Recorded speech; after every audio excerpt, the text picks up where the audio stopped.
From a two-legged race to a four-legged one, we are at the annual Paw Walk in downtown Statesboro. Owners and dogs dressed up for this walk and participated in some awesome activities.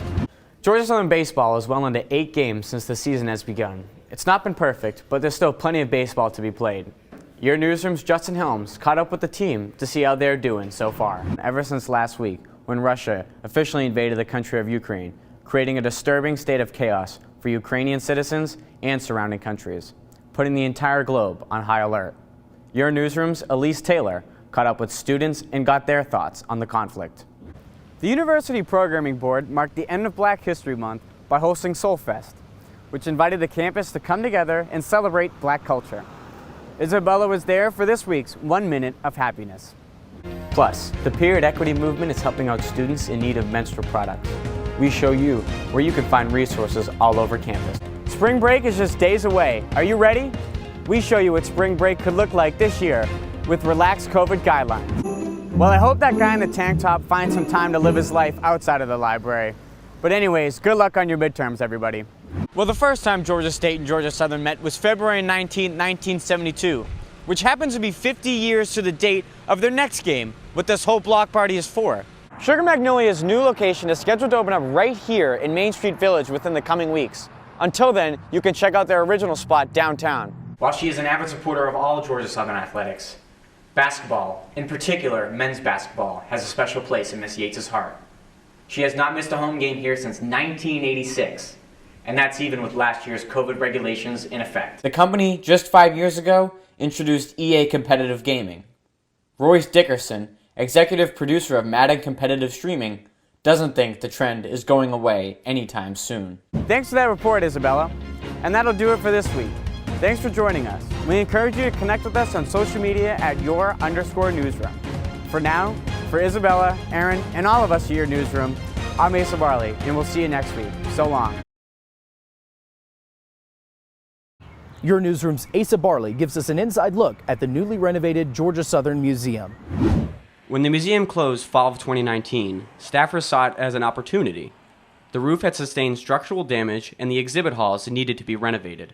Now, after 3 years of work, the museum is back open. I think it's always important in a museum to constantly change and update things. So even though that the artifacts and the fossils we have are old and they may not change in and of themselves, the way we interact with visitors and the way we as humans interact with each other changes over time. Since it opened in 1982, the museum has been dedicated to providing students and members of the community an opportunity to learn about the physical and cultural history of Southeast Georgia. It provides a really unique opportunity for students on this campus to be able to come to this museum that focuses specifically on coastal plain Georgia, so they get to learn about the people and the organisms that lived in this area in the past. The museum boasts seasonal exhibits, which change every semester. Saints and Sinners, Salvation and Damnation in Latin America is what is currently on display. The exhibits hope to showcase research done by professors covering different topics that extend beyond Georgia's coast. It highlights a lot of indigenous traditions, as well as early Spanish traditions and how those melded over time. It's a fantastic exhibit. I recommend everyone to come and see it. While inside, student employees are there to help guide and inform guests about what is on display. Telling them about the exhibits and stuff, and right now we're learning all of the different exhibits, like we're getting trained in them, so that way we can give more in-depth tours. After the time away, those that work in the museum are eager to see new faces experience the hard work that has gone into the renovations. We just want you to come in. We have so many neat things to see. We've missed you. We're looking forward to seeing you. And yeah, just come by and see it for yourself. That's the best way to experience the museum. Come visit the Georgia Southern Museum, open on Tuesdays to Fridays from 9 to 5 p.m. and on Sundays 2 to 5 p.m. Reporting to you from Sweetheart Circle, I'm Asa Baurle. It's time for the Walk of Cuteness, or in other words, the Statesboro Paw Walk.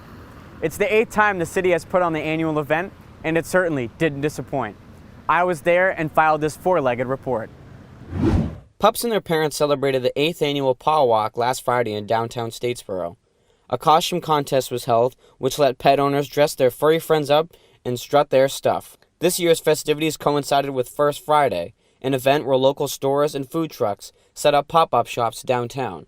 Both events are hosted by the Downtown Statesboro Development Authority.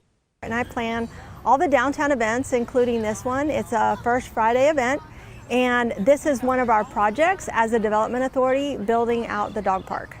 It's also the second straight year where both the Paw Walk and Arbor Day were being celebrated on the same day. The Development Authority collaborated with Keep Statesboro Beautiful, an environmentally friendly group focused on keeping Bullock County, well, beautiful. Try to find innovative ways to bring recycling to this location. And then also we do a lot of litter cleanups to help fight against the litter issue here in Statesboro. And then we also help with beautification projects such as planting trees in our dog park. For more information about future community-based events, you can visit the Development Authority's website at statesborodowntown.com. Well over 50 people and a dozen businesses gathered on East Cherry Street for the Paw Walk and Arbor Day festivities. It certainly was an event you didn't want to miss.